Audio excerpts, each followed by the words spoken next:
Speaking of women that I really fuck with, but I guess never got married, but be talking marriage though. Okay, I mean, okay. Anyways, Tracy Ellis Ross, my boo, one of my favorites. Had an idea.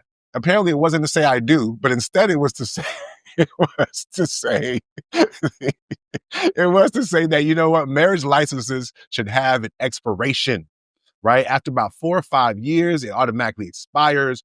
And you have to be the one to actively go out there and renew it. She felt like, you know what better way to keep people more actively engaged, right? When your driver license come up, what you do? Go and renew it, right? Because you want to be on the road, right? So I think she's making that correlation. So what are y'all thoughts? Like, is this something that with the state of things in our community that we really should consider? I personally love this ideal, and I'm going to tell you why. I love it because relationships evolve, love changes form, and sometimes it just ends. And that's not a failure, that's growth. I think giving people this opportunity may actually encourage more marriages in our community because the biggest thing we hear is this whole romantic forever. And nowadays, men and women both are hesitant on the whole forever piece of it, right? To death do us part and so forth, especially considering when we talk about the divorce rate and just divorce in general. So if you have 5 to 7 years and the best part about this to me is that if you really want this person, then that means you're going to show up as your best person every day. If you really want, or maybe the last 6 months, but at the minimum, because people have short memory, but at the minimum, you're going to put in the effort to make sure you keep this person if that's the person who you really want to be with. And I actually think it'd be cool if they do it like the license where I can just auto renew online, right? After having discussions like, oh yeah, I'm auto renew, same pick and everything. So the ideal to me that love and why, like I said, I've been married for a long time and why I think it's romantic, this whole Disney fantasy and all that good stuff, I don't think is realistic in modern times right now as we currently stand. And so this provides more opportunity. Now, do that mean the divorce rate may actually go up? Yes. But it also means the marriage rates go up because every 5, it's like a car. Like you guys like to use analogy. Now, this is a place where the car analogy is perfect. You trade it in after 5 years. All this time, after all these seasons, that's finally got it. This is the She finally came around. shit, right? It suits her. And I This think analogy that- suits her now. That's why. It only took 6 seasons. It only fits her narrative. It works. And it so happened to work out because you guys compared it to a driver's license. I'm like, you know what? Let's use the whole car analogy all the way around then. And I think that a lot of times women just be more honest about their emotional fatigue if that's the cost of them leaving the relationship. And men won't have to worry about cheating. They can just leave. Like, oh, well, we're hitting this 5-year mark, or well, we're hitting this 4-year mark. I'm getting that 5-year itch. So let me go scratch that.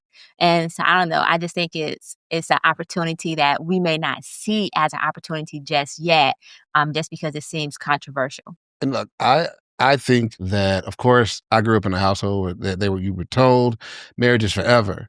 But my aunts were mostly divorced and my mom was divorced. And so clearly marriage is not forever for everybody, right? So setting this time frame does not delegitimize the hope that your marriage will last. What it does is it does make more accountability more present there. I think Eslim had a great point with that. Because if you know, hey, in 5 years, this person could bolt, then you're going to try to show up so that if you like this arrangement, this partnership that you all have, this relationship, you're going to try to make sure they renew. You're going to try to give them reasons to renew all the time, right? So many times people make decisions even more frequently than 5 years, like, do I really want to stay in this marriage or not? And it's great that conversation would already the ice would be broken on it, right? I think that's great. But I think there's another part that is even better. Because if you did know that your marriage was up for cancellation or renewal in 5 years, you'd negotiate a whole lot better. You would plan the end at the beginning and say, listen, when we separate, this is if we separate, if in 5 years this don't work, we separate like this, and this, and this, and this. It can be amicable because there's already space here for you all to see each other on to another place. You know what I mean? If you don't want that, then you just do what you got to do to make it work. I think it's really, really good. So many people get married and they feel like their spouse switched up on them. They don't love them the same. They don't move the same. They feel like they're trapped by society that says, it's to death do you part. And they don't want to catch a murder charge and they shouldn't, right? Don't do that. So of course they stick it and they're miserable, but they hope for the person, to leave, right? And that's terrible. So this way, nobody has to leave with hard feelings. everybody knows we are taking this one day at a time. And then in 5 years, we're gonna be like, hey, you still good? Yeah, I'm still good. Or however long it takes, right? And maybe the time couldn't have to be set by everybody. You can pick your own time, but I think it's a great idea. I know it flies in the face of what marriage is traditionally, but marriage needs to change. People are changing. Relationships are changing. And I think this is a great way for it to evolve with it. Yeah, I agree. Jay, you actually took my point. I've had this conversation before, and I was saying that marriages should have an expiration date. And in the beginning, you decide when it ends, how everything gets divided up when you're still in the midst of the love and the googly eyes, right? Because at the end, when it's nasty, now you're doing things out of spite. Now we're just doing stuff to be petty instead of actually saying, hey, listen, it didn't work out. Let's just do what's best for both of us. So I agree with Jay's point.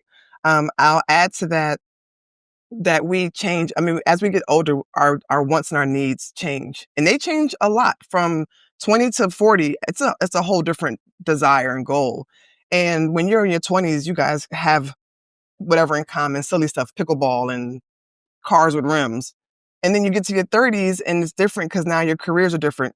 One may travel for work, one may want to work from home, and the other one's tired of traveling because they travel for work, and the other one wants to go out. And it happens, and it's okay that these things happen, but we demonize humans growing apart, which is a natural thing, and we force them to stay together and then make them feel bad when they divorce. So I think having this implemented would allow for people to trade in their model and try something else. And you know what? They may double back after moving on for 5-10 years and be like, you know what? Such and such was a better fit for me, and come back and say, hey, let's try it again.